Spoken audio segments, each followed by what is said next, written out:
చరిత్రలో ఈరోజు ఛానల్కి స్వాగతం.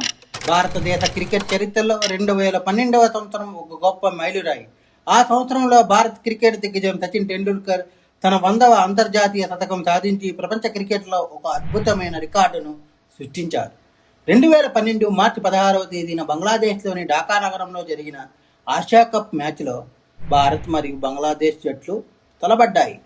ఈ మ్యాచ్లో సచిన్ టెండూల్కర్ తన చారిత్రాత్మక శతకాన్ని నమోదు చేశారు. ఆయన 114 పరుగులు చేసి ఈ అద్భుతమైన ఘనతను సాధించారు.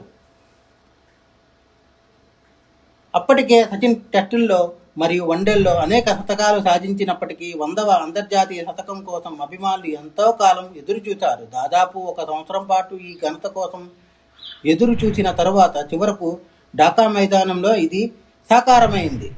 ఈ రికార్డును ప్రపంచ క్రికెట్ చరిత్రలో ఇప్పటికీ అపూర్వమైనదిగా నిలిచింది. ఇప్పటి వరకు ఏ క్రికెటర్ కూడా అంతర్జాతీయ క్రికెట్లో 100 శతకాలు సాధించలేదు. అందుకే సచిన్ టెండూల్కర్ను అభిమానులు క్రికెట్ దేవుడు, గాడ్ ఆఫ్ క్రికెట్ అని గౌరవిస్తారు. ఈ ఘనత భారతదేశానికి గర్వకారణంగా మారింది. సచిన్ టెండూల్కర్ సాధించిన ఈ చారిత్రాత్మక శతకం భారత క్రికెట్ చరిత్రలో చిరస్థాయిగా నిలిచిపోయింది. సచిన్ టెండూల్కర్ సాధించిన 100వ అంతర్జాతీయ శతకం కేవలం ఒక రికార్డు మాత్రమే కాదు, అది క్రికెట్ ప్రపంచానికి ఆయన ఇచ్చిన అద్భుతమైన వారసత్వం. మా కంటెంట్ మీకు నచ్చినట్లయితే లైక్ చేయండి, షేర్ చేయండి, సబ్స్క్రైబ్ చేయండి.